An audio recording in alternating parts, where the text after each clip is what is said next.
Hello and welcome to the latest episode of MEP Engineers Online. I'm editor Tom Oxtoby, and speaking with us today is Fady Juez, who is Managing Director of Water Management Solutions Company, Metito. Fady, thanks for joining us. I hope we find you safe and well at this time. Thank you. Thank you. All is well. All is well. These days, if you're safe and healthy, you're happy. Indeed. Brilliant stuff. Great to hear. Let's get straight into it. 2020, a year like no other. Nobody really could have predicted it. Everybody's had to think on their feet. Can you surmise the year to date for you and your company? Well, as you mentioned, it's been eventful in every respect. Hard, tough, sad for many people that got sick. With us in Metito, as you know, we've been for more than 60 years operating in this field, in this area, and all over the years, I think we've become more and more strong and with a strong management. And for us, we've always used to say, historically, one of our mottos is local presence, global know-how. And to be honest, in these periods, this has proved very well for us, specifically continuing our businesses. But I'm sure you're asking, and the question that pertains because of the COVID, which is something that we started hearing about early January. And to be honest, from the beginning of just the news coming up in early January, our chairman came up and got us all together, and he launched what we call the business continuity leadership team. And that team is cross-country, cross-functional, and we went very quickly ahead and started working closely, even before things started evolving to the level of dangerous that the COVID have impacted on all of us all over the globe. So I can say that we were at the forefront of things. We established a very strong team. We took very immediate measures concerning the safety of our people, the ability to work in different places of the world safely, having a very strong IT team that supported our people working from home. That eventually occurred in March for us. We imposed a global travel ban on the people. And as I mentioned to you, our local presence in many countries where we operate, actually in all of the countries we operate, gave us a huge strength to enable us continue performing in our projects. Obviously, the field that we work with is essential. In Dubai, our most important thing was to have the factory continuing its very important job of delivering our products, and we were labeled as one of the essential businesses. So even in the darkest time of the lockdown, we were operating, we were working, we were delivering.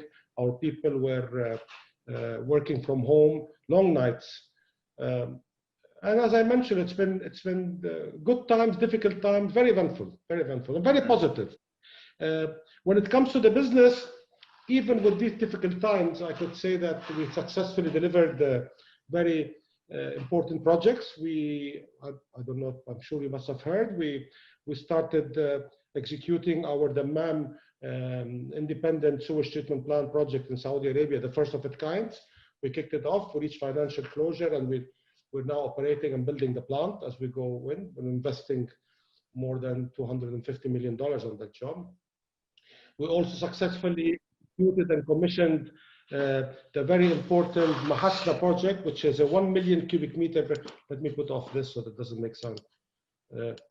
Successfully commissioned a 1 million cubic meter per day reuse plant, wastewater reuse plant in Egypt. It won iconic awards. And we also got awarded many important projects, the last of which we came lowest bidder in Dubai for the Hasyan pumping station 3 days ago.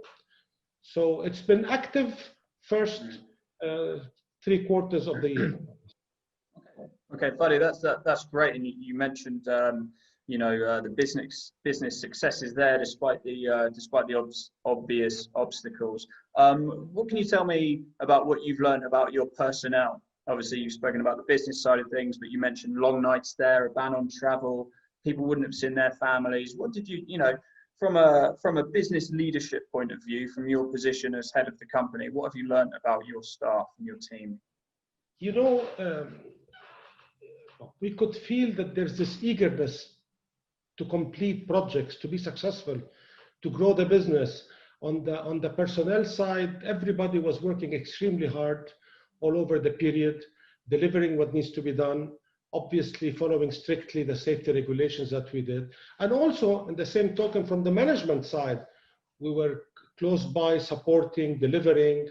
And you feel, I could feel this enthusiasm in the eyes of the people. We stayed connected all over the period of time, obviously thanks to technology and IT and all these beautiful gimmicks that like the one we're using now, so we can talk and meet, and life continues as normal. Everybody was closer to each other. Solidarity was there, hard working was there, and like I said, enthusiasm in getting things delivered was there. Believe it or not, just to give you an example, we had a very important project that had to be continued on time, and one of the factories was in Italy, in the north of Italy, at the height of the pandemic of Italy, and even them, I'm talking our stakeholders, even them, they went as far as opening the factory and taking a video to show us and our clients that they're still continuing delivering the products even in the darkest time of the pandemic.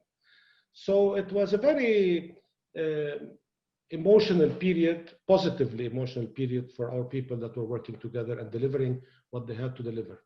Obviously, we're working from office now. We're back to office. We followed strictly the regulations of the government, of course, but we're back in office in the UAE.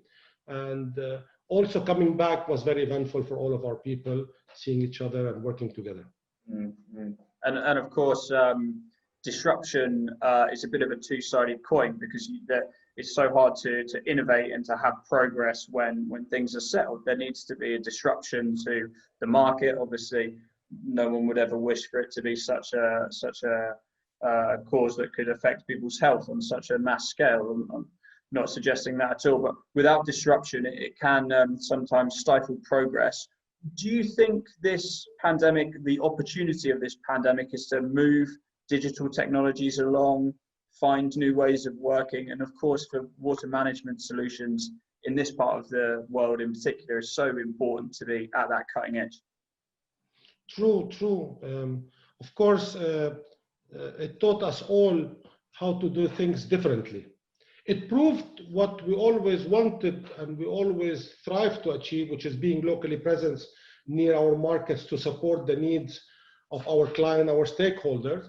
But it also gave us this new exactly way of doing business online. And as we're speaking now, think of it when you talk about engineering drawings are extremely sophisticated and have a lot of bytes there. And can you think of teams working together online, sharing drawings and making corrections? So life has changed for all of us, no doubt. When it comes to the water sector, obviously, the most important thing for us is to deliver safe water to everybody that needs us, and also to maintain the health and the cleanliness and the safety of the disposed wastewater from everybody. As you might be aware, we're also in the operational maintenance of many assets globally. So people had to work hard at their own risk to make sure that they're there on the sites, supporting, operating the plants and delivering safe water. And this also taught us how to change our style of doing business. And as you mentioned, being safe and try as much as you can to perform jobs at a distance safely from home or from office, whenever we can. There was definitely a passion in the eyes of everybody working on during this period of time, to be honest with you. And it's been all hands to the pump in 2020. That's where everybody's focus has been. But let's not forget we're moving into Q4 now. 2021 is around the corner. How has 2020 shaped your ambitions for next year, and what's that starting to look like in terms of a framework? Well, even at the darkest time of the lockdowns, like I mentioned, we were doing well. We were growing. We completed projects. We were awarded projects, and we see some very good opportunities coming in the next months. we also were awarded some very interesting jobs. We will soon be launching them during that period. So as far as Metito is concerned, we were hiring all over the first 3 quarters. We were hiring people online, getting them into the job site, whatever we could get them, getting them to work from home whenever we can. So we were growing, and we're still growing, and on all the regions. We see ourselves growing in many places. Like I mentioned to you, some very interesting projects were awarded to us very recently, and we will announcing them in the near future, I hope. We also came, as I mentioned, lowest bidder in a big pumping station here in Dubai, and many more to come. So we look positively at 2021 in terms of growth and business in hand, and continuation of our growth path that we've been doing, both geographically and functionally. We're investing a lot of time into growing our chemical business, specialty chemical business globally. We acquired 2 companies a year and a half ago, one in Asia, and last year one in Turkey. And we keep on looking for new acquisitions and new growth to come. Obviously, all of us are being as well at the same time cautious in the way we maintain the way we do business to ensure that the health and the safety of our people, our stakeholders, because we believe this will continue for a while to come now until we come back. But on the business side, we've been doing very well, and we are positive about 2021 and 22 to come. Brilliant. Fady, thank you. That's all we've got time for today. I'd like to thank you once again for your great input there and for speaking with us today. Thanks, Tom. Good to see you. Hope next time in person. Yes, indeed, indeed. And of course, thank you, viewer, for tuning in, and we'll see you on the next episode of MEP Engineered Online.